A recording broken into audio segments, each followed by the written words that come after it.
हाँ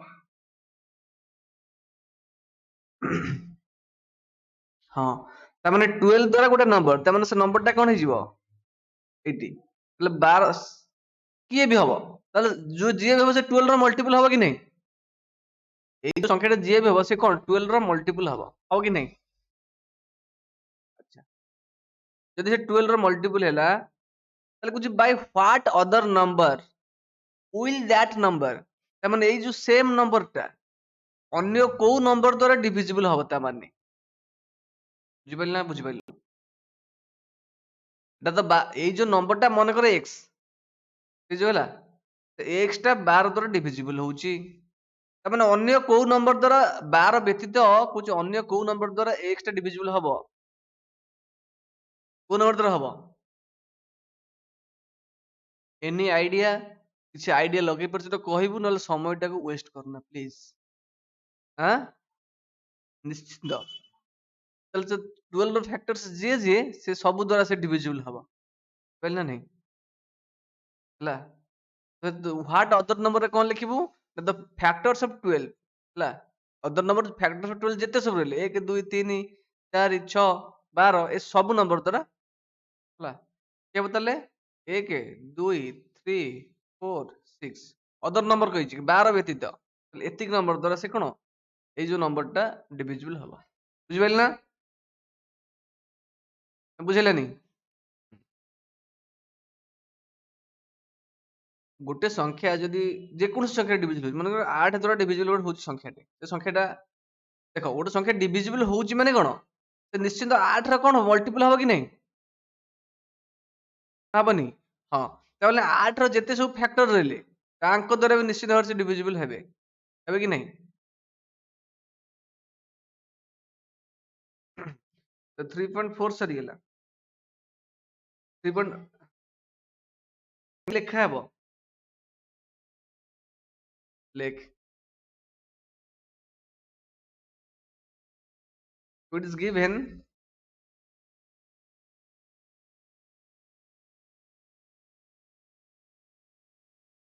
गिवन माने एटा हम दत्त देछि it is given the number is divisible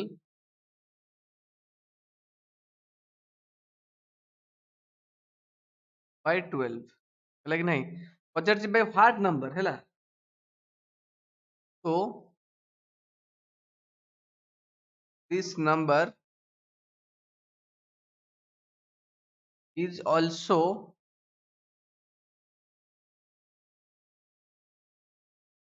divisible by the factors of 12 है कि नहीं चल सीधा factors of 12 लिख देबू मतलब the factors of 12 are factors of 12 are 1 2 3 4 6 ला तो यही नंबर द्वारा से डिविजिबल हबो सिंपल बुझला नहीं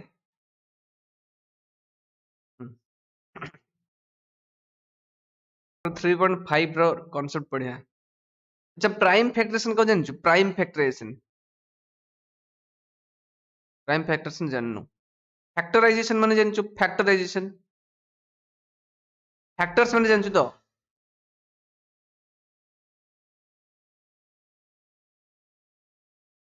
फैक्टर्स माने गुणनीयक आज के तारीख आज के तारीख 12 ना 12 1 सॉरी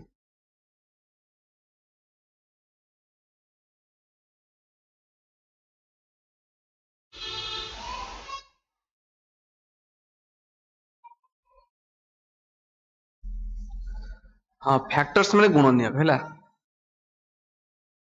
तो प्राइम फैक्टरेशन माने कौन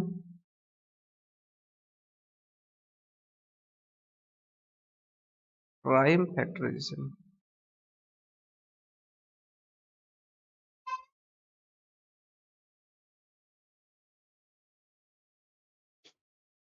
अच्छा तो फैक्टर फैक्टर माने कौन जानलु तू फैक्टर माने जानछु तो गुणनीयक सिंपल हैला prime means only two factors. Only two factors that's it, ନାଇଁ କି? ତାହେଲେ ଯେତେ ସବୁ ପ୍ରାଇମ ନମ୍ବର ଅଛି ହେଲା, ମନେକର ଗୋଟେ ସଂଖ୍ୟା ମୁଁ କହିଲି 8, ତାହେଲେ 8 ରେ ଆମେ ପ୍ରାଇମ ଫ୍ୟାକ୍ଟରାଇଜେସନ କରିବା। ତାହେଲେ 8 ର ସବୁତକ ଫ୍ୟାକ୍ଟର୍ସ ଆମେ ପ୍ରାଇମ ନମ୍ବର ରଖିବା। କଣ କୋଉଥିରେ ରଖିବା? ପ୍ରାଇମ ନମ୍ବରରେ। ତମେ 8 ଟାକୁ 2 into 4 ଲେଖିବାନି, ବୁଝିପାରୁଛ ନାହିଁ? 8 ର 2 into 4 ହେଇପାରିବ କି ନାହିଁ? ହେଇପାରିବ, କିନ୍ତୁ ଆମେ 2 4 ଦେଖିବା, କାରଣ 4 ଟା ଗୋଟେ ପ୍ରାଇମ ନମ୍ବର ନୁହଁ। 4 ଟା ଗୋଟେ ପ୍ରାଇମ ନମ୍ବର ନୁହଁ, କିନ୍ତୁ ଆମେ 8 କୁ କଣ ରଖିବା? ସବୁତକ ପ୍ରାଇମ ନମ୍ବର ରଖିବା। 2 into 2 into 2 ହେଲା କି ନାହିଁ? ତାହେଲେ 8 ର ଯୋଉ ପ୍ରାଇମ ଫ୍ୟାକ୍ଟର୍ସ କିଏ ହେଲା? 2 2 2 ହେଲା ତାର ପ୍ରାଇମ ଫ୍ୟାକ୍ଟର୍ସ। ମାନେ ଯୋଉ ଫ୍ୟାକ୍ଟର ସବୁତକ ପ୍ରାଇମ ନମ୍ବରସ ଆମେ ତାକୁ କରିବା ଡିକ୍ଲେୟାର। ବୁଝିପାରିଲ ନା ବୁଝିପାରିଲନି? ନା ବୁଝେଇଲେନି? 8 ର ସବୁତକ ଫ୍ୟାକ୍ଟର୍ସ କୁ ଆମେ କୋଉଥିରେ, ଆଚ୍ଛା ମୁଁ 8 ରେ କଣ ଲେଖିପାରିବି? 2 into 4 ଲେଖିପାରିବି କି ନାହିଁ? ହେଲା, ଆଚ୍ଛା ତ ମତେ ଗୋଟେ କଥା କହିଲି, ଏଠି 4ଟା ଗୋଟେ ଫ୍ୟାକ୍ଟର ଯୋଉ ପ୍ରାଇମ ନମ୍ବର କି ଏଇଟା? ଦିସ୍ ଇଜ ପ୍ରାଇମ ନମ୍ବର କି not not a prime number? ବୁଝିପାରୁଛ ନାହିଁ? ତ 4ଟାକୁ ମୁଁ କଣ କରିବି? ପୁଣି ପ୍ରାଇମ ନମ୍ବରରେ କନଭର୍ଟ କରିବି। ଦ୍ୟାଟ୍ ମିନ୍ସ 2 into 2 କରିବି କି ନାହିଁ? ତାହେଲେ ଯେତେବେଳେ ମୁଁ ପ୍ରାଇମ ନମ୍ବର ସବୁତକ ପାଇଗଲି ସେତେବେଳେ ଲେଖିବି। ତାହେଲେ 8 ଟାକୁ ମୁଁ କଣ ପାଇଲି? ଏଠି ଗୋଟେ 2 ପାଇଲି, ଏଠି ଗୋଟେ 2 ପାଇଲି, ଏଠି ଗୋଟେ 2 ପାଇଲି। ତାହେଲେ 8 ଇଜ ଇକ୍ୱାଲ ଟୁ ମୁଁ ଲେଖିବି ମୌଳିକ ଗୁଣନକୁ ହଉଛି ପ୍ରାଇମ ଫ୍ୟାକ୍ଟରାଇଜେସନ। ବୁଝିପାରୁଛ ନାହିଁ? ମନେକର ମୁଁ କହିଲି 24, 24 ର କରିବି ପ୍ରାଇମ ଫ୍ୟାକ୍ଟରାଇଜେସନ କେତେ? 24। କଣ କରିବୁ? 24 ଲେଖିଲି ପ୍ରଥମେ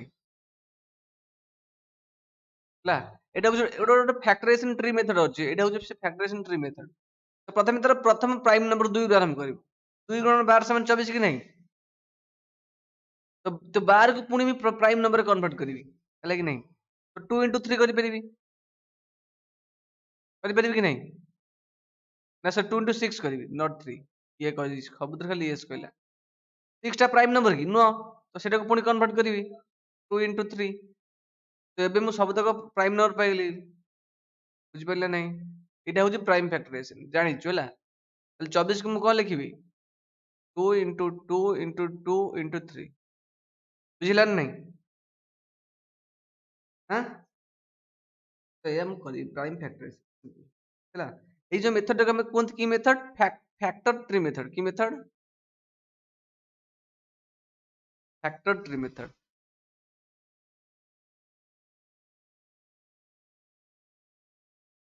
ବୁଝିହେଲା? ହଁ, ହ୍ୟାଲୋ। ହଁ ହଁ କହ, ତୁ କୁଆଡେ ଛାଡିକି ପଳେଇ ଯାଉଛି। ହଁ, ଭଲ ଲାଗିବନି ଆକ୍ଚୁଆଲି ହେଲା। ତୋର ଏବେ ଏକ୍ସରସାଇଜ ଟା ହେଇପାରିବ। ହୁଁ,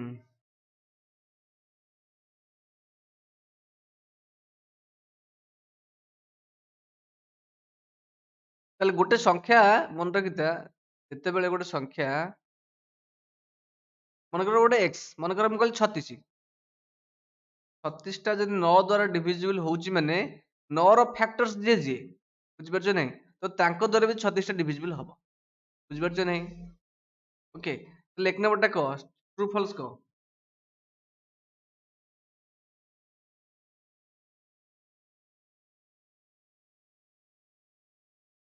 ନମ୍ବର ଇଜ ଡିଭିଜିବଲ ବାଇ 3। ହଁ, ହ୍ୟାଲୋ। ହଁ, ଏଟା କହ। Number is divisible by 3। ହଁ,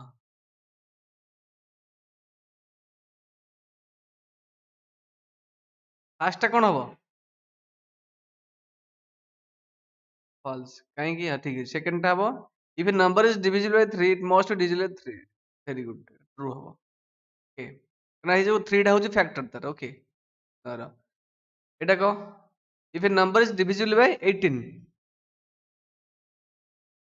which number is divisible,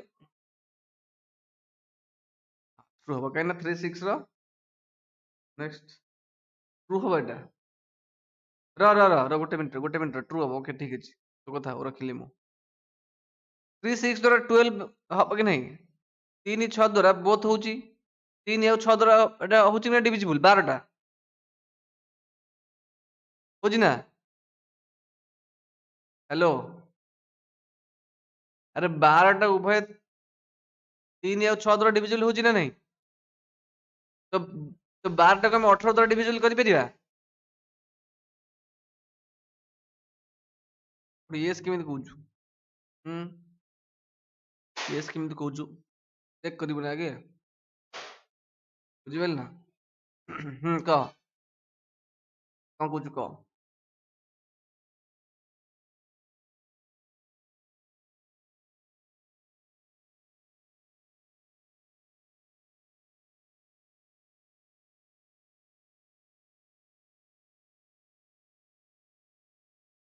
ଯେ ନମ୍ବର ଇଜ ଡିଭିଜିବଲ ବାଇ 18 ତା ମାନେ ଗୋଟେ ନମ୍ବର ଅଛି ସେଇଟା 18 ଦ୍ୱାରା ହରି ହବ କେତେବେଳେ ହରି ହବ କହୁଛି ଇଫ୍ ଇଟ୍ ଇଜ ତା ମାନେ ଏଇ ଯୋଉ x ଟା ଉଭୟ 3 ଦ୍ୱାରା ଡିଭିଜିବଲ ହେଇପାରିବ ଆଉ 6 ଦ୍ୱାରା ବି ଡିଭିଜିବଲ ହେଇପାରିବ ତାହେଲେ ସେ ମାନେ ଉକାର ତା ମାନେ ଗୋଟେ ସଂଖ୍ୟା ଅଛି ସେଟା ଯଦି ଉଭୟ 3 ଆଉ 6 ଦ୍ୱାରା ଡିଭିଜିବଲ ହୁଏ ତାହେଲେ ସେଟା କହୁଛି 18 ଦ୍ୱାରା ବିଭାଜ୍ୟ ହବ ତ ଏଇ କେସରେ ହଉଛି କି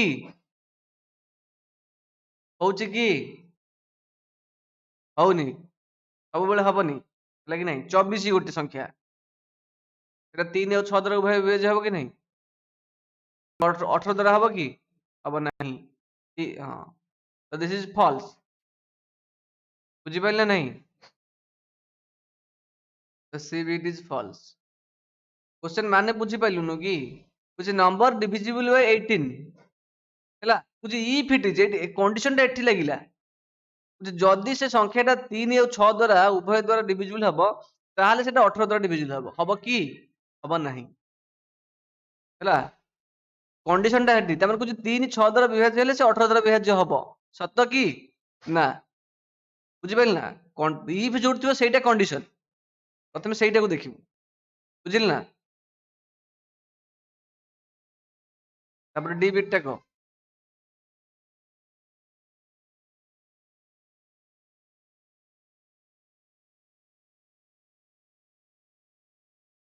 ଦେଖ ଇଫ୍ ଲାଗିଛି ମାନେ କୋଉଠି ଏଇଠି ଲାଗିଛି କହୁଛି 9 ଆଉ 10 ଉଭୟ ଦ୍ୱାରା ଯଦି ଡିଭିଜିବଲ ହବ ତାହେଲେ ସେ କହୁଛି 90 ଦ୍ୱାରା ଡିଭିଜିବଲ ଦେଖେ ତେଣୁ ଏଇଠି ଆମେ ଦେଖିବା ଯୋଉ ଉଭୟର ଏଲସିଏମ କେତେ ବୁଝିପାରୁଛ ନାହିଁ ତ ଏଇଠି 3 ଛର ଏଇଠି ଆମେ ଏଲସିଏମ ଦେଖିବା କଥା 3 ଛର ଏଲସିଏମ କେତେ 12 ହେଲା କି ନାଇଁ 3 ଛର ଏଲସିଏମ କେତେ ନା 6 ଆକ୍ଚୁଆଲି କେତେ 6 12 ନୁହଁ 6 ଏଲସିଏମ ହେଲା କି ନାଇଁ ତ ଏଇଠି 9 10 ଏଲସିଏମ କେତେ 90 ତ ତେଣୁ ଏଟା 90 ଦ୍ୱାରା ଡିଭିଜିବଲ ହବ ବୁଝିପାରୁଛ ନାହିଁ ତୁ କହିବୁ ସାର୍ କାହିଁକି ଆପଣ ଏଠି ଏଟା କାହିଁ ଏଠି 9 ରେ 10 ଗୁଣିଲେ 90 ଦ୍ୱାରା ଡିଭିଜିବଲ ହଉଛି ଏଥିରେ କାହିଁ 3 ରେ 6 ଗୁଣିଲେ ହଉଛି ତ 18 ଏଟା କାହିଁ ହବନି 18 ଦ୍ୱାରା ଡିଭିଜିବଲ ଏଇଠି ଏଇଠି ହଁ ଆମେ ଏଲସିଏମ ଦେଖିବା ହଁ ଏଇଠି କାରଣ ଏଇଠି ହଉଛି 9 10 ରେ ଏଲସିଏମ କେତେ ହଉଛି 90 ହେଲା ତେଣୁ 90 ଅଛି ତେଣୁ ସେଟା ଡିଭିଜିବଲ ହବ ନିଶ୍ଚିନ୍ତ ବୁଝିଲା କି ନାଇଁ କିନ୍ତୁ ଏଇ କେସରେ 3 6 ର ଏଲସିଏମ କେତେ କି 6 ପା ତେଣୁ 18 ଦ୍ୱାରା କେମିତି ହବ ହବନି ବୁଝିପାରୁଛୁ ତ ଦିସ୍ ଇଜ ଟ୍ରୁ ନେକ୍ସଟ କହ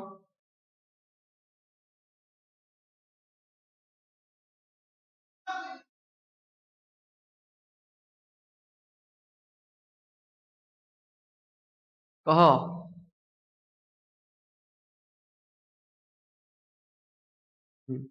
if condition ଲାଗିଛି ଏଇଠି ହେଲା କହୁଛି if two numbers are co-primes ମାନେ କଣ କଣ କଣ କଣ ଗୋଟିଏ ଆଉଥରେ କହ ତୁ ଓଡିଆ ଟା କଣ କହିଦଉଛୁ ବେ ତା ମାନେ ଟା କହ ତୋ ମିନିଂ ଟା ମୁଁ ଜାଣିନି କି କୋ-ପ୍ରାଇମ୍ସ ର କେତେବେଳେ ତାକୁ ଦିଟା ନମ୍ବରକୁ କୋ-ପ୍ରାଇମ୍ସ କହିବା ତାର ସେଇ ମାନେଟା କହିବୁ ଓନ୍ଲି ଗୋଟିଏ ଫ୍ୟାକ୍ଟର ସେ ଦେଖିବ ଓନ୍ଲି ୱାନ୍ ଆଜ୍ କମନ ଫ୍ୟାକ୍ଟର ବୁଝିପାରୁଛ ନାହିଁ କମନ ଫ୍ୟାକ୍ଟର ଥିବ କେବଳ ଏକ ହେଲା କି ନାହିଁ ତ ସେତେବେଳେ ଆମେ ତାକୁ କହିବା କୋ-ପ୍ରାଇମ୍ କହୁଛି ଦିଟା ନମ୍ବର ଯଦି କୋ-ପ୍ରାଇମ୍ସ ହୁଏ କହୁଛି at least one of them must B Prime ସେମାନଙ୍କ ଭିତରୁ ଗୋଟିଏ ପ୍ରାଇମ୍ ନମ୍ବର ହବ ଠିକ କି ଭୁଲ ହବ ହବ କି ହୁଁ ତାହେଲେ ଟ୍ରୁ ଦିସ୍ ଇଜ ଟ୍ରୁ ତୋ କଥାରେ यस और नो? हाँ।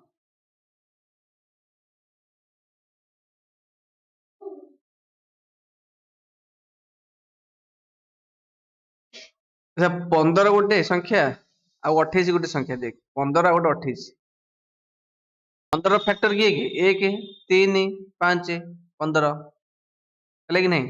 28 ରେ କିଏ 1 2 4 7 14 ଆଉ ନିଜେ 28।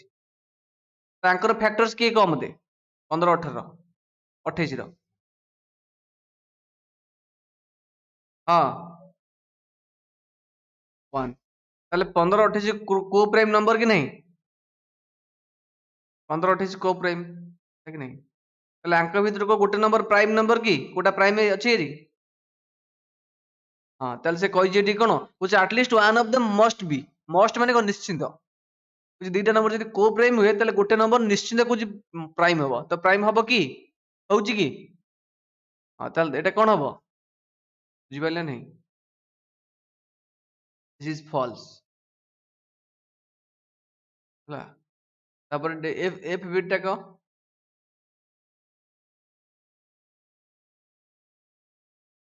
all numbers ସବୁ numbers all means ସବୁ numbers which are divisible by 4 ହେଲା କି ନାହିଁ? ତାହେଲେ ଏଠି which କାହା ପାଇଁ ଲାଗିଛି? ସବୁ ନମ୍ବର ପାଇଁ ଲାଗିଛି। ଓ ଯେତେ ସବୁ ନମ୍ବର ଅଛି ଯୋଉ ନମ୍ବର ଗୁଡାକ 4 ଦ୍ୱାରା ଡିଭିଜିବଲ ହବ which must also be divisible by 8। ତାମାନେ ଯେତେ ସବୁ ସଂଖ୍ୟା ଅଛି ସେ ସଂଖ୍ୟା ଯଦି 4 ଦ୍ୱାରା ଡିଭିଜିବଲ ହବ ତାହେଲେ ସେଇ ସଂଖ୍ୟା ଗୁଡା ସବୁ ସେ 8 ଦ୍ୱାରା ମଧ୍ୟ ଡିଭିଜିବଲ ହବ ତା ମାନେ ହବ କି? ହଁ ଫଲ୍ସ ହବ। କି ନା 4 ହଉଛି 8 ର ଫ୍ୟାକ୍ଟର। ହଁ 4 ହଉଛି ଫ୍ୟାକ୍ଟର ଗୋଟେ ଛୋଟ ଫ୍ୟାକ୍ଟର ହେଲା କି ନାହିଁ? ଯୋଉଟା 8 ଦ୍ୱାରା ହବ ସେଇଟା 4 ଦ୍ୱାରା ହବ। ବୁଝୁଛ ନାହିଁ? ତ ଦିସ୍ ଇଜ ଫଲ୍ସ। କାହିଁକିନା 12 ଟା 8 ଦ୍ୱାରା ଡିଭିଜିବଲ ନୁହଁ। ଠିକ କି ନାହିଁ? ନେକ୍ସଟ କହ।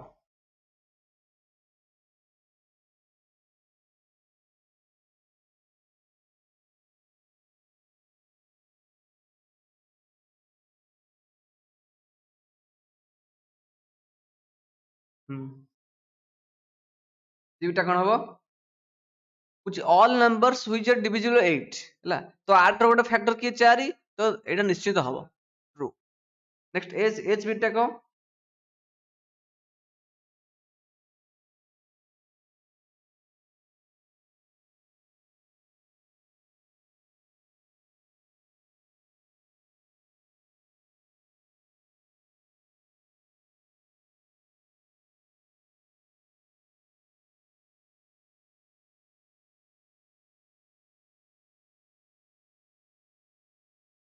ଚାରିକୁ ଆମେ ହରିବା 2 ରେ 4 ହରଣ 2 କେତେ ପାଇବା ଆମେ 2 ପାଇବା କି ନାହିଁ? 8 କୁ 2 ରେ ହରିଲେ କେତେ ପାଇବା ଆମେ? 4 ପାଇଲେ କି ନାହିଁ? ଆଚ୍ଛା ତ ଏଠି 4 ପାଇଲେ 2 ପାଇଲେ ତାହେଲେ କହୁଛି ଇଟ୍ ମଷ୍ଟ ତା ମାନେ ଏଇ ଯୋଉ ଦୁଇଟା ଇଟ୍ ମଷ୍ଟ ଏକ୍ଜାକ୍ଟଲି ଡିଭାଇଡ देयर ସମ୍ ମାନେ 4 8 କୁ ମିଶେଇଲେ କେତେ ହବ? 12 ହେଲା। ତାହେଲେ ଦୁଇଟା ନିଶ୍ଚିତ ଭାବରେ 12 କୁ ମଧ୍ୟ ଏକ୍ଜାକ୍ଟଲି ଡିଭାଇଡ କରିବ। 12 2 ଗଲେ କେତେ 6 ହଉଛି କି ନାହିଁ? ହଁ ତାପରେ ବର୍ତ୍ତମାନ ଆମେ ଯୋଉ ଆର ଯୋଉ କ୍ୱେଶ୍ଚିନ୍ ପାଇଲେ 2 ଆଉ 4 ମିଶେଇଲେ କେତେ ହଉଛି? 6 ହଉଛି କି ନାହିଁ? ତାହେଲେ ସେମ୍ ଆନ୍ସର ଆସୁଛି କି ନାହିଁ? ନା ଆସୁନି? This is true. ବୁଝିପାରିଲେ ନାହିଁ? ନା ଡାଉଟ୍ କିଛି ଅଛି? ସେଠି ପଚାର। ହଁ ଆରେ କିଛି ନାହିଁ ମୁଁ କହିବି। ତୁ ଭାବିନୁ ପଛରେ ମେଞ୍ଚେ ଛୁଆ ମୁଁ କହିବିନି ତୋର ଲାଜ ଲାଗିବ। ଯାହା ଡାଉଟ୍ ଅଛି ପଚାର ଡାଉଟ୍ ମନରେ ଜମା ରଖିବୁନି। Okay this is true. ତାପରେ ନେକ୍ସଟ କ୍ୱେଶ୍ଚିନ୍ କହ। ଆଉ ଗୋଟେ ଏକ୍ସାମ୍ପଲ ଦେଖିବା କି? ଆଚ୍ଛା ମୁଁ କହୁଛି ଆଉ ଗୋଟେ ଏକ୍ସାମ୍ପଲ ନଉଛି ମନେକର ନେଲି ଗୋଟେ ମାନେ କଣ ହଉଛି ଟୁ ନମ୍ବରସ୍ ଏକ୍ଜାକ୍ଟଲି ସେପାରେଟଲି ଡିଭାଇଡ କରିବ ଗୋଟେ ନେଲି 6 ଆଉ ଗୋଟେ ନେଲି 12 ହଉଛି ଦିଟା ନମ୍ବର ହେଲା ତାକୁ ମୁଁ କଣ କରିବି 2 ଦ୍ୱାରା ଡିଭାଇଡ କରିବି ଆକୁ ବି 2 ଦ୍ୱାରା ଡିଭାଇଡ କରିବି ବୁଝୁଛ ନାହିଁ ତାହେଲେ ସେ କହୁଛି ନିଶ୍ଚିତ ଭାବରେ ଏଇ ଯୋଉ ନମ୍ବରଟା ଏଇ ଯୋଉ 12 6 ର ସମ ଯୋଉ 18 ହବ ତାକୁ ବି ସେ ଏକ୍ଜାକ୍ଟଲି ଡିଭାଇଡ କରିବ କଣ ତା ମାନେ ଦେଖିବା ବୁଝିପାରିଲେ ନା ବୁଝିପାରିଲୁନି ତ 6 2 କେତେ ପାଇବା ଆମେ 3 ପାଇବା କି ନାହିଁ ଆଚ୍ଛା 12 2 ହେଲେ କେତେ ପାଇବା 6 ପାଇବା କି ନାହିଁ? ତ 18 2 ହେଲେ କେତେ ପାଇବା 9 ପାଇବା। ତ 6 ମିଶାଣ 3 9 ପାଉଛନ୍ତି ନା ନାହିଁ? ଓକେ ତ ଦିସ୍ ଇଜ ଟ୍ରୁ ହେଲା ନା ନାହିଁ? ବୁଝିହେଲା? ତାପରେ ଆଇ ବିଟ୍ ଟା କହ।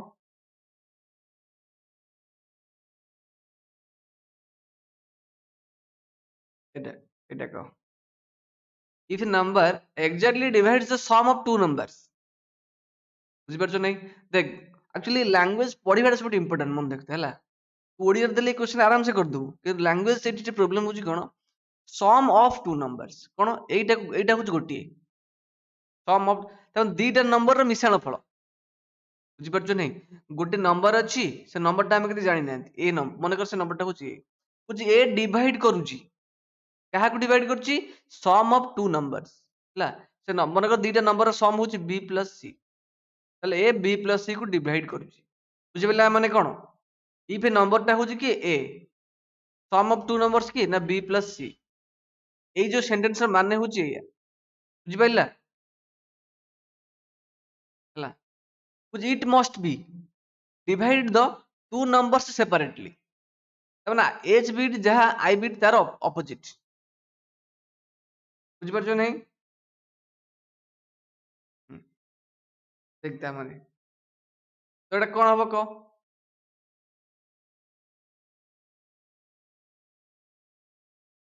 ମନେକର ସେଇ ଗୋଟେ ଏକ୍ସାମ୍ପଲ ନଉଛି ଦେଖ ଆଇ ବିଟ୍ ର ଏକ୍ସାମ୍ପଲ ନଉଛି ଦେଖ ବର୍ତ୍ତମାନ ମନେକର ଗୋଟେ ସଂଖ୍ୟା ସେ କହୁଛି a number exactly divides the sum of two numbers ବୁଝିପାରୁଛ ନାହିଁ ମନେକର ମୁଁ ନେଲି ଗୋଟେ 13 ନେଲି 5 ନେଲି କେତେ ନେଲି 5 ହେଲା ତ ତାକୁ ଡିଭାଇଡ କରିବି କେତେ ହବ ଦେଖ କଲେ 18/2 କେତେ ହବ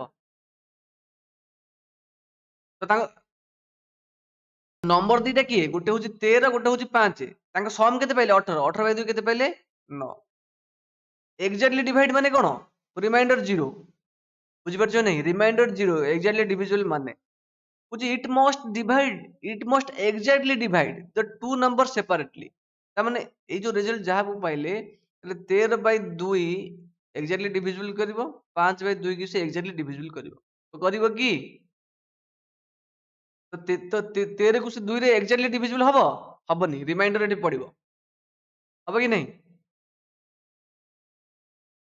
13 କୁ 2 ରେ ତୁ ଏକ୍ସାକ୍ଟଲି ଡିଭିଜିବଲ କରିପାରିବୁ ଦେଖ 13 କୁ 2 ରେ ହରିଲେ 212 ଏକ ବଳୁଛି କି ନାହିଁ ସେମିତି 5 କୁ 2 ରେ ହରିଲେ 2 ଦିନେ 4 ଏକ ବଳୁଛି କି ନାହିଁ ତାହେଲେ ଏଜ୍ ବିଟ୍ ର ଅପୋଜିଟ ଟା କଣ ଫଲ୍ସ ବୁଝିଲେ ନା ଦିସ୍ ଇଜ ଫଲ୍ସ ବୁଝିହେଲା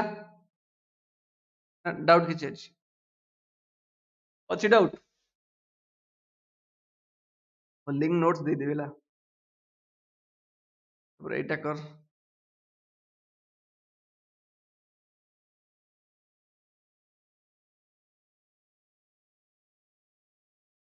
here there are two different factors trace of 60 right missing numbers ବୁଝିପାରିଲେ ନାହିଁ ଏଠି ମିସିଂ ନମ୍ବର ଟା ଲେଖିବୁ କଣ ମିସିଂ ନମ୍ବର କିଏ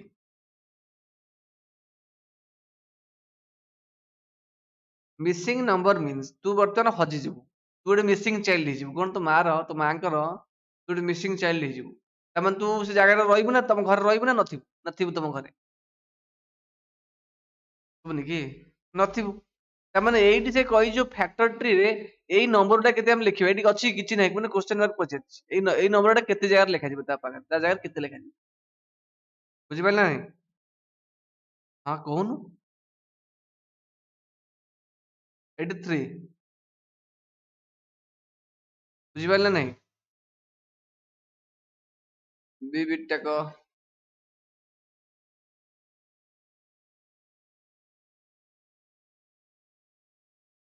ଏଇଟା କହ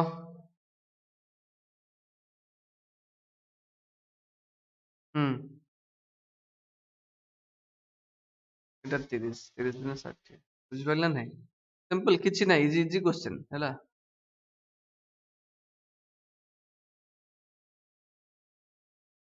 3 ନମ୍ବରଟା ଆସିବ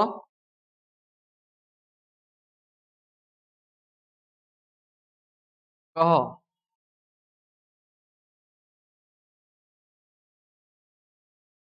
क्वेश्चन लैंग्वेज में पढ़ी बुझाएगा, लैंग्वेज इंपॉर्टेंट हो गई।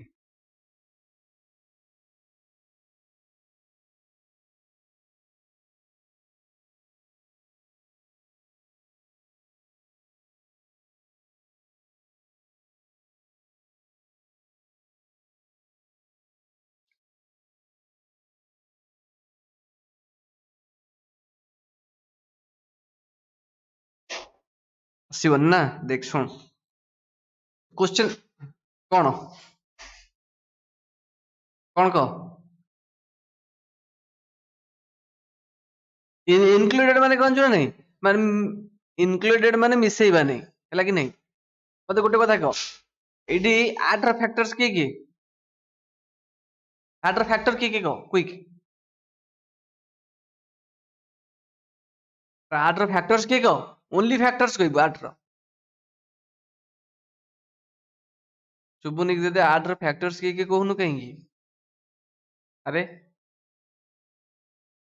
1 2 तो मुंड फुंड माड हो जाइए कि एतिक ना नहीं। से कौन कही कुछ को फैक्टर्स हमें इनक्लूड करबानी बा मिसेइबा नहीं in the prime factorization of a composite number. आठ गोटे कंपोजिट नंबर कि नहीं, ताहले आठ रो मुझे प्राइम फैक्टराइजेशन काढिबी केते हबो 2 into 4 हबो कि नहीं। अच्छा पुणी 4 को करले केते हबो 2 into 2 हबो कि नहीं। ताहले आठ रो प्राइम फैक्टराइजेशन के हला 2 into 2 into नहीं। ताहले एडी को जो प्राइम फैक्टराइजेशन काढिली ताहले आठ रो को नंबर तक मिसेइलेनी। प्रथम कथा हूँ एक को नलिनी आउ को नेलिनी 8 को नेलिनी, बाकी सब नंबर नहीं ना नहीं। एटी 2 अच्छी एटी 4 अच्छी अच्छी ना नहीं। एक 8 को निया जीवनी क्या को लिखिबो 1 को निया जीवनी एंड द नंबर इटसेल्फ। और लिखिबो आंसर, आंसर लिखिबो 1 एंड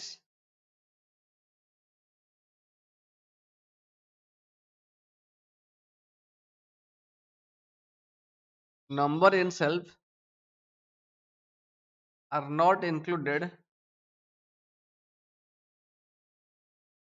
तापर लिखि देबो in the prime factorization of the of a composite number हैला। तापर एट भितिक लिखिबो हैला। बुझि पेला नहीं, बुझिला नहीं। हेलो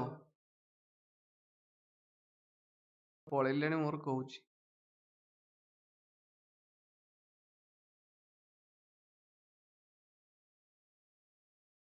गोटे संख्या नेली से कहै कंपोजिट नंबर कहै कि नहीं, मते हमु कोन कहै छै कंपोजिट नंबर कथा कहै छै।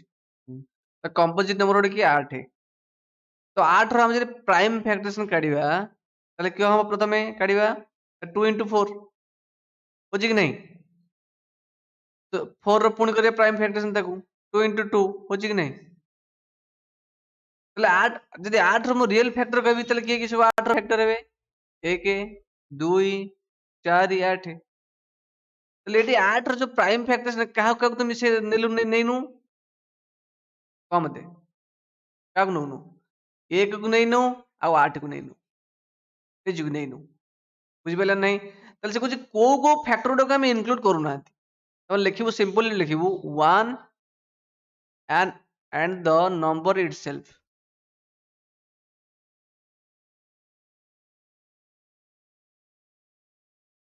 are not included in the prime तापर एटु लिखि देबो ला in the prime factorization of a composite number, in the prime factorization of a composite number। बुझिला नहीं, बुझिला नहीं। हेलो लिखिबो ये के उसे नंबर इटसेल्फ को हमें इंक्लूड करन प्राइम फैक्टर ला। तू भाई गुड एग्जांपल कर चेक करि परिबो नो प्रॉब्लम। 4 नंबर टा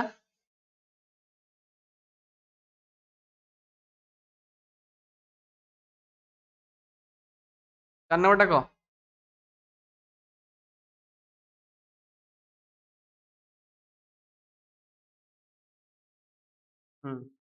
ताले 4 डिजिट ग्रेटेस्ट नंबर टा की हां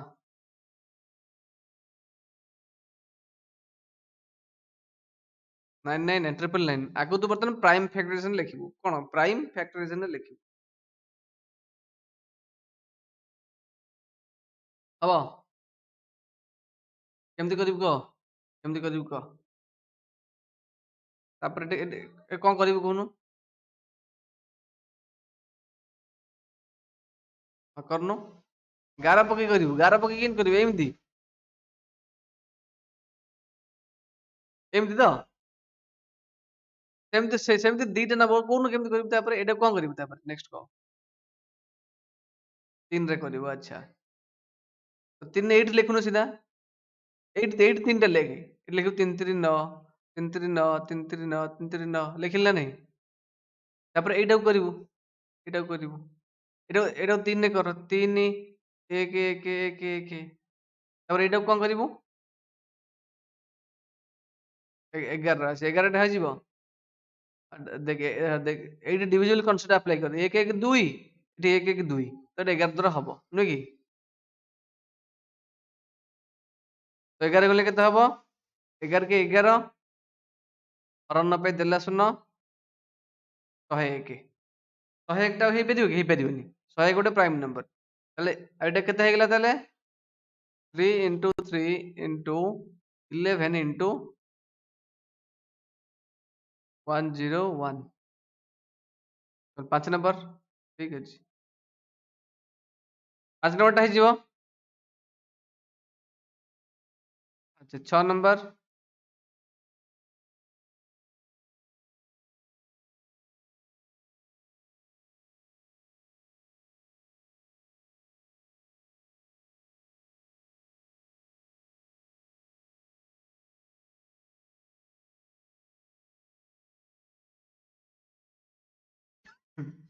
ତୁ ଭଲରେ ପଢି ପାରୁନୁ ଲାଇନ ଜାଣିଛୁ ନା ନାହିଁ ଶୁଣ ବୁଝି find all the prime factors of 1729 ତାହେଲେ 1729 ଅଛି 1729 ତାର ସବୁ ପ୍ରାଇମ ଫ୍ୟାକ୍ଟରାଇଜେସନ ଆମେ ଲେଖିବା which arrange them in ascending order ascending ମାନେ କଣ ବଡରୁ ସାନରୁ ବଡ କ୍ରମରେ ସାନରୁ ବଡ ascending କି ନାଇଁ ବୁଝିପାରୁଛ ନାଇଁ ତାହେଲେ ascending order ସେ ଫ୍ୟାକ୍ଟର ଗୁଡାକୁ ସଜେଇବା ବୁଝି ନାଓ ଷ୍ଟେଟ ବର୍ତ୍ତମାନ ଷ୍ଟେଟ କରିବା ଦର୍ଶାଅ ଯେ କଣ ଦର୍ଶାଇବ ନା ଷ୍ଟେଟ ରିଲେସନ ଇଫ ଏନି ଯଦି କିଛି ସମ୍ପର୍କ ଅଛି ସେ ଯୋଉ ଫ୍ୟାକ୍ଟର ମାନଙ୍କ ଭିତରେ ବିଟୱିନ୍ ଟୁ କନଜିକ୍ୟୁଟିଭ ପ୍ରାଇମ ନମ୍ବର ଦିଟା ଯୋଉ ପାଖାପାଖି ପ୍ରାଇମ ନମ୍ବର ଭିତରେ କଣ ରିଲେସନ ଅଛି ସେଟା ତୁମେ ଷ୍ଟେଟ କର ବା ଦର୍ଶାଅ ସମାନ ବୁଝିପାରୁଛ ନାଇଁ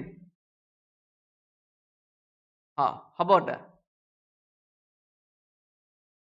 1729 ଟା କାହା ଦ୍ୱାରା ଡିଭିଜନ ହବ ଚେକ୍ କରିବା ଆଗେ এটা କାହା ଦ୍ୱାରା ଏକ ଦ୍ୱାରା ହବ ଏକ ନା ଦୁଇ ଦ୍ୱାରା ହବ କି ହବନି 9 ଅଛି ହବ ଦୁଇ ଦ୍ୱାରା ହବନି ଆଚ୍ଛା ତିନି ଦ୍ୱାରା ହବ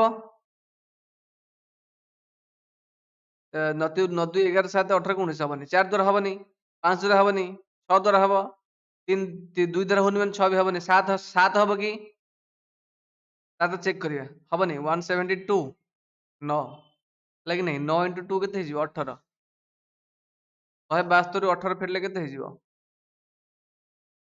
ହେଲେ 12 8 ହେଲା 154 କେତେ 154 ଲାଗି ନାହିଁ ବୁଝିଲେନି 154 ଟା 7 ଦ୍ୱାରା ବିଭାଜ୍ୟ ଚେକ୍ କରିବା କେମିତି 154 ଅଛି ନା ତାକୁ ଲେଖିବା 15 ଲେଖିବା 4 ଲେଖିବା 4 into 2 କେତେ 8 ଏଇ ଯୋଉ 8 ଟା କଣ 15 ରୁ ଫେଡ଼ିବା 15 minus 8 ସମାନ 7 ମାନେ 7 ପାଇଲେ ମାନେ ନିଶ୍ଚିନ୍ତ 154 ଟା 7 ଦ୍ୱାରା ଡିଭିଜିବଲ 114 ଡିଭିଜିବଲ ମାନେ 154 ଡିଭିଜିବଲ ମାନେ ଏଇଟା ବି ଡିଭିଜିବଲ ହବ 7 ଦ୍ୱାରା ବୁଝିଲା ନା ନାଇଁ ତୁମେ ଜାଣିଲେ ହେଲା ଦେଖ ମୁଁ ପାର୍ଟ କରିଦଉଛି ଆଚ୍ଛା ତାହେଲେ 7 ଦ୍ୱାରା କଲେ କେତେ ହବ ଆମ ରେଜଲ୍ଟ 7 ର ହଲେ କେତେ ହବ ହଁ ଏଟା 7 ରେ କରିବା 7 ଦୁନେ 14 32 7 ଚଉ 28 4 49 7 7 49 247 ବୁଝିଲା କି ନାଇଁ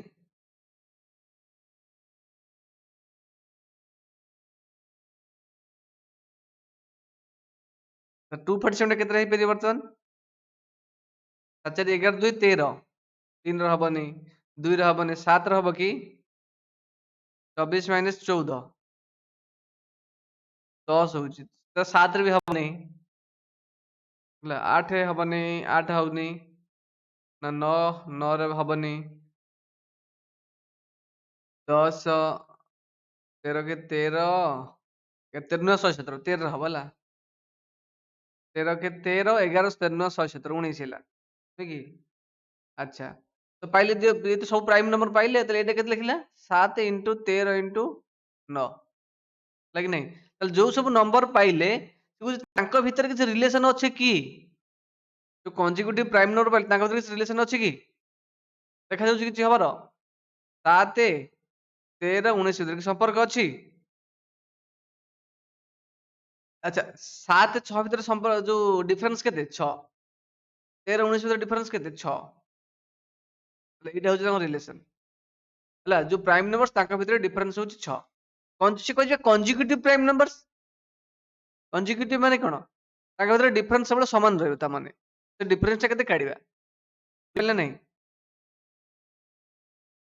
ହାଁ हेलो हाँ ତାହେଲେ ପ୍ରାଇମ ଫ୍ୟାକ୍ଟରେସନ କାଢିଦେବୁ ତାପରେ ସିମ୍ପଲ कर जो ଫ୍ୟାକ୍ଟରେସନ ବାହାରିବ ତାହେଲେ 13 - 7 = 6 19 - 7 = 6 लिखिदेବୁ ତ ଏଇଟା ହଉଛି ତାର ରିଲେସନ ओके ତାପରେ नेक्स्ट 7 नंबर क्वेश्चन କରିବା डाउट ଯଦି କୋଠି ଅଛି କହିବି ଷ୍ଟ୍ରେଟ ଏଇଟା କହ the product of three consecutive numbers is always divisible by 6 verify this statement with the help of some examples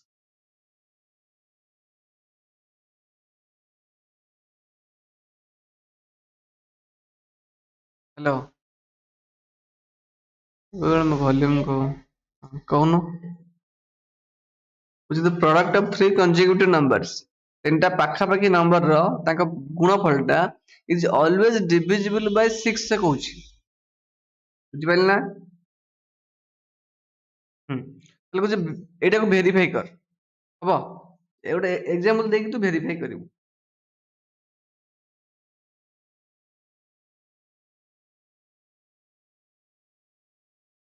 ହବ ନା ତୁ କରିଛୁ ବା ଖାତାରେ ଗୁଡା ସବୁ ଆରେ ତୁ ଖାତାରେ କରିନୁ କି ଏଗୁଡା କହୁନୁ ଏକ୍ସାମ୍ପଲ ଦେ ଗୋଟେ ସ୍କୁଲରେ କହୁଛୁ ପଢା ହେଇଛି ଖାତାରେ କରିଛୁ ଗୋଟେ ଏକ୍ସାମ୍ପଲ ଦେଇପାରିବୁନି ହବନି ନାହିଁ ଆଉ ଦେଇପାରିବୁ ତ ନହେଲେ ନାହିଁ नंबर माने କଞ୍ଜୁଗେଟିଭ ମାନେ ପାଖାପାଖି ସଂଖ୍ୟା ଏଠି ଯେମିତି 7 13 19 ଇଏ କଣ ଇଏ ହଉଛି କଞ୍ଜୁଗେଟିଭ ନମ୍ବର ହେଲା କି ନାହିଁ यस ହଁ ये 80 तो प्रोडक्ट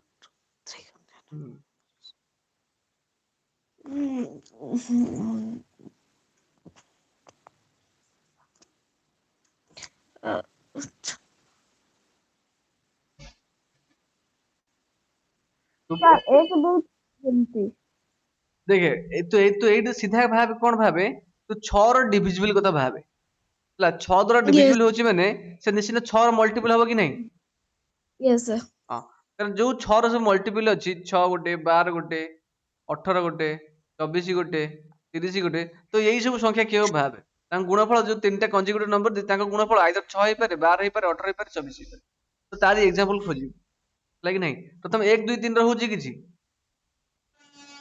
2 3 6 1 2 3 ଦିଟା କଞ୍ଜୁଗେଟିଭ ନମ୍ବର ପାଇଲେ ଆମେ ତା ଗୁଣଫଳ କେତେ ହଉଛି 6 ହଉଛି କି ନାହିଁ सिंपल अपन कर 2 3 4 4 3 12 दुणे 24 तो एटा गोटे यस पाइले केते एमदी मिल परिबो तो 6 रे मल्टीपल खोजिबो स्ट्रेट हला तो देले 3 यस 4 5 5 23 60 एबे होची केते नब सिंपल 8 नंबर को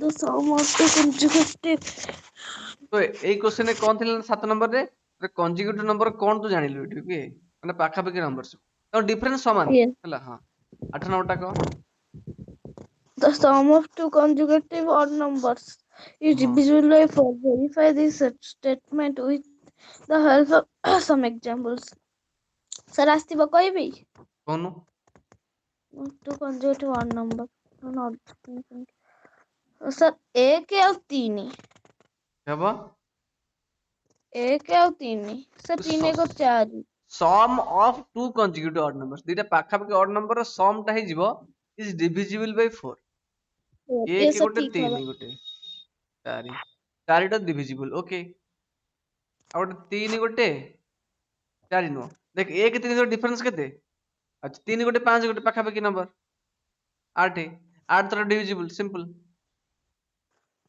ଖାଲି ଏକ୍ସାମ୍ପଲ ଏଗୁଡା ଦଉଛୁ ହେଲା ନେକ୍ସଟ 9 ନମ୍ବର କହ the none was in which of the following experiments prime factorization has been done ନ which of ଏବିସିଡି the ଭିତରୁ କୋଉଥିରେ ପ୍ରାଇମ ଫ୍ୟାକ୍ଟର୍ସ ନେଇଛି ହେଲା सर मुकाई କହୁନୁ सर जो 56 56 ରେ ହେଇଛି ହଁ ଏখানে ସବୁ ତକ ପ୍ରାଇମ ନମ୍ବର और ଏଇଟା ବି ହେଇଛି 70 ଏଇଟା ବି ହେଇଛି ଏ ଦିଟା ହେଇନି ନୁହେଁ କି କାରଣ ଏଠି ଚାର୍ଜ ଗୋଟେ ଅଛି କମ୍ପୋଜିଟ ନମ୍ବର ଏଠି ଗୋଟେ କମ୍ପୋଜିଟ सर ନମ୍ବର 9 ଅଛି ସିମ୍ପଲ 10 ନମ୍ବର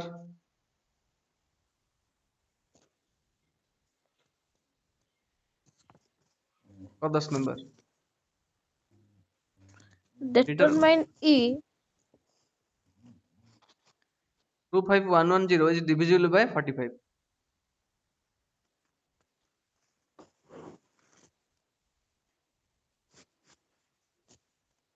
होगा कि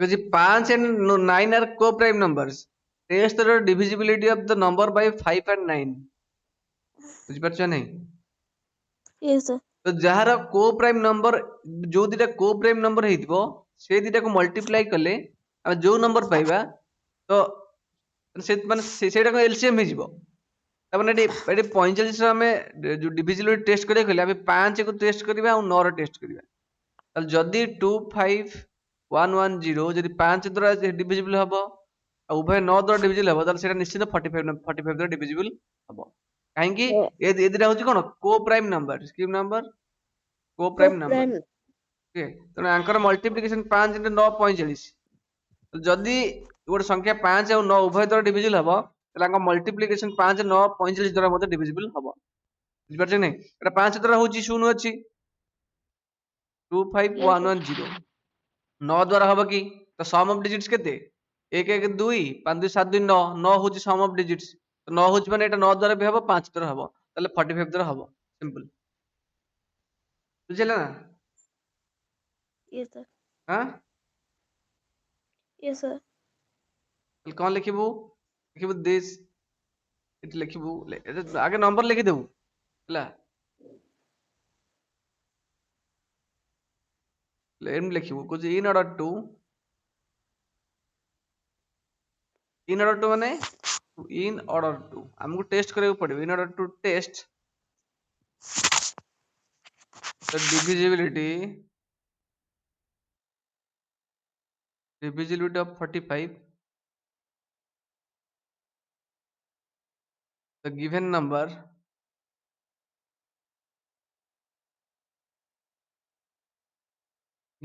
किए 25110 must be divisible by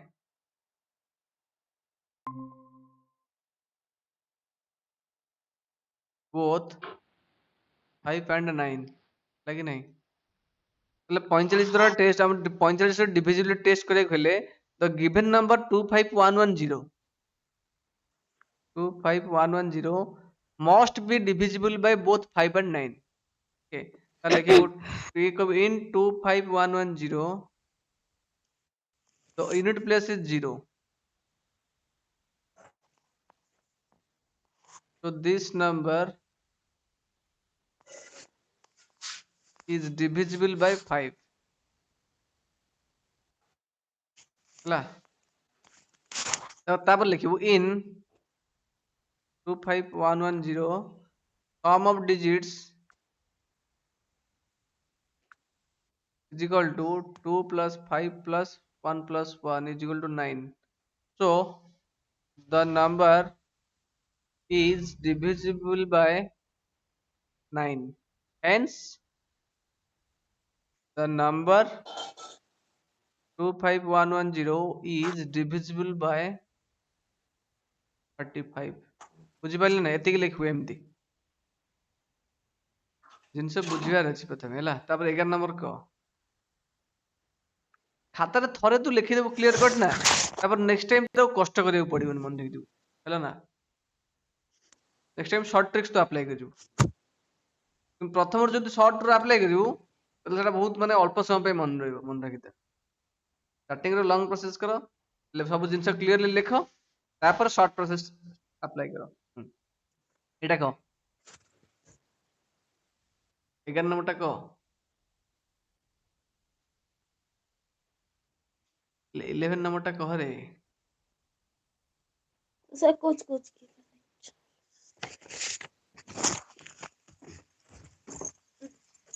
sir এটা yes হবো। 18 is divisible by both 2 and 3. It is also divisible by 2 into 3 is equal to 6. Similarly, a number is divisible by both 4 and 6. Can we say that the number must also be divisible by 4 into 6 is equal to 24? If not, give an example to justify your answer.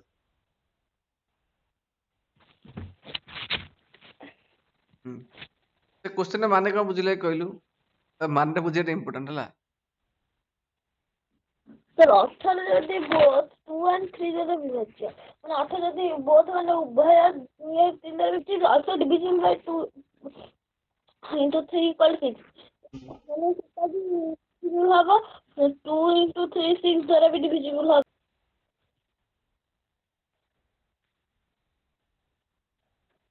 18ଟା 2 ଆଉ 3 ଦ୍ୱାରା ଡିଭିଜିବଲ ହଉଛି କି ନାହିଁ? 18ଟା ଉଭୟ 2 ଆଉ 3 ଦ୍ୱାରା ଡିଭିଜିବଲ ହଉଛି କି ନାହିଁ? yes sir ହଉଛି। ଯେହେତୁ ଉଭୟ 2 ଆଉ 3 ଦ୍ୱାରା ଡିଭିଜିବଲ ହଉଛି, ତାହେଲେ 18ଟା ନିଶ୍ଚିତ ଭାବରେ କାହା ଦ୍ୱାରା ଡିଭିଜିବଲ ହଉଛି? 6 ଦ୍ୱାରା ଡିଭିଜିବଲ ହଉଛି। ହବ ନା ନାହିଁ? କାହିଁକି? 2 ଆଉ 3 ର ଯୋଉ ଏଲସିଏମ ଟା କେତେ? 6। ତେଣୁ 2 3 ଦ୍ୱାରା ଡିଭିଜିବଲ ହେଲେ 6 ଦ୍ୱାରା ମଧ୍ୟ ଡିଭିଜିବଲ ହବ। ବୁଝିହେଲା ନା ନାହିଁ? ହେଲା ଦେଖେ, ସିମିଲାରଲି ସେଇପରି ଭାବରେ a number is divisible by both 4 and 6। ତାହେଲେ ଗୋଟେ ନମ୍ବର ଅଛି, ସେ ନମ୍ବରଟା ଉଭୟ 4 ଦ୍ୱାରା ଡିଭିଜିବଲ ଆଉ 6 ଦ୍ୱାରା ବି ଡିଭିଜିବଲ, କି ନାହିଁ? ତାହେଲେ କହୁଛି can we say that the number must also be divisible by 4 into 6 24? ତାହେଲେ ସେ ନମ୍ବରଟା ମାନେ x ଟା 24 ଦ୍ୱାରା ଡିଭିଜିବଲ ହବ କି? ବୁଝିପାରିଲେ ନା ନାହିଁ? ହ୍ୟାଲୋ, କଣ yes sir ହଁ, ତାହେଲେ ସେ ଆମକୁ ଏହା କହିଲା, ଯଦି ଗୋଟେ ନମ୍ବର 4 ଦ୍ୱାରା ଡିଭିଜିବଲ ହଉଛି ଏବଂ ସେମ୍ ନମ୍ବରଟା ଯଦି 6 ଦ୍ୱାରା ଡିଭିଜିବଲ ହୁଏ, ତାହେଲେ କହୁଛି ସେମ୍ ନମ୍ବରଟା 4 ଆଉ 6 ଗୁଣି ଦେଲେ ଯୋଉ 24 ହେବ ତା ଦ୍ୱାରା ବି ଡିଭିଜିବଲ ହବ। ହବ କି? ହବ କି? କହୁନୁ କାହିଁକି ପଳେଇ ଯାଉଛୁ ଆଉ? yes sir ଇଣ୍ଟରନେଟ କ୍ଲିୟର ଅଛି? yes sir ହଁ, ମୁଁ କହୁନି ତତେ କହୁନୁ। ଏଇ କ୍ୱେଶ୍ଚନ ଟା ବୁଝିପାରିଲୁ? 11 ନମ୍ବରଟା ମୁଁ ଆଉ ଥରେ କହୁଛି ଶୁଣ। yes sir ଅଧାରୁ ପଳେଇ ଯାଉଛି, ମୁଁ କଣ କରିବି ଆଉ?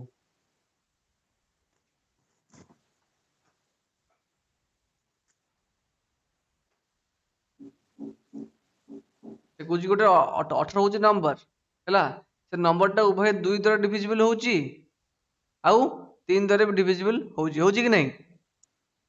yes କହୁଛି it is also divisible by 2 and 3 ମାନେ ତାମାନେ 6 ଦ୍ୱାରା ଏଟା ବି ଡିଭିଜିବଲ ହବ ଗୋଟେ 18ଟା। ହବ କି ନାହିଁ? ହବ। କାହିଁକି ହଉଛି ନା ଯୋଉ 2 ଆଉ 3 ଅଛି ତାର ଏଲସିଏମ ଟା କେତେ? 6। ସେ ଏଲସିଏମ ହଉଛି 6, ସେଥିପାଇଁ ଏଟା ହଉଛି ଆକ୍ଚୁଆଲି। ବୁଝେ, ଏଇପରି ଭାବରେ ଏଇଟାକୁ ପାର୍ଟ ଅଲଗା ରଖ। ସେଇପରି ଭାବରେ a number is divisible by both 4 and 6। ଗୋଟେ ନମ୍ବର ଅଛି, ସେ ନମ୍ବରଟା 4 ଦ୍ୱାରା ଡିଭିଜିବଲ ହଉଛି ଆଉ 6 ଦ୍ୱାରା ବି ଡିଭିଜିବଲ ହଉଛି। ତାହେଲେ କହୁଛି ସେ ନମ୍ବରଟା ଏଇଠି ଯେମିତି 2 into 3 ସହିତ ଡିଭିଜିବଲ ହେଲା, ସେ ଯୋଉ x ନମ୍ବରଟା 24 ସହିତ ଡିଭିଜିବଲ ହବ କି? 4 6 କୁ ଗୁଣି ଦେଲେ ଯୋଉ 24 ହଉଛି, ତ 24 ଦ୍ୱାରା ଡିଭିଜିବଲ ହବ କି? ହବ କି? यस और नो?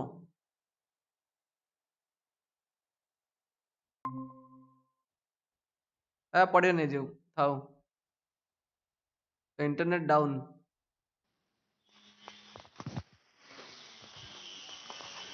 Hello Yes, sir. मुझे कहले तू सुबिलनि एक्चुअली Yes. तू पढ़ौଛୁ ଅଧାରୁ ମୁଁ କଣ କରିବି କହୁନୁ?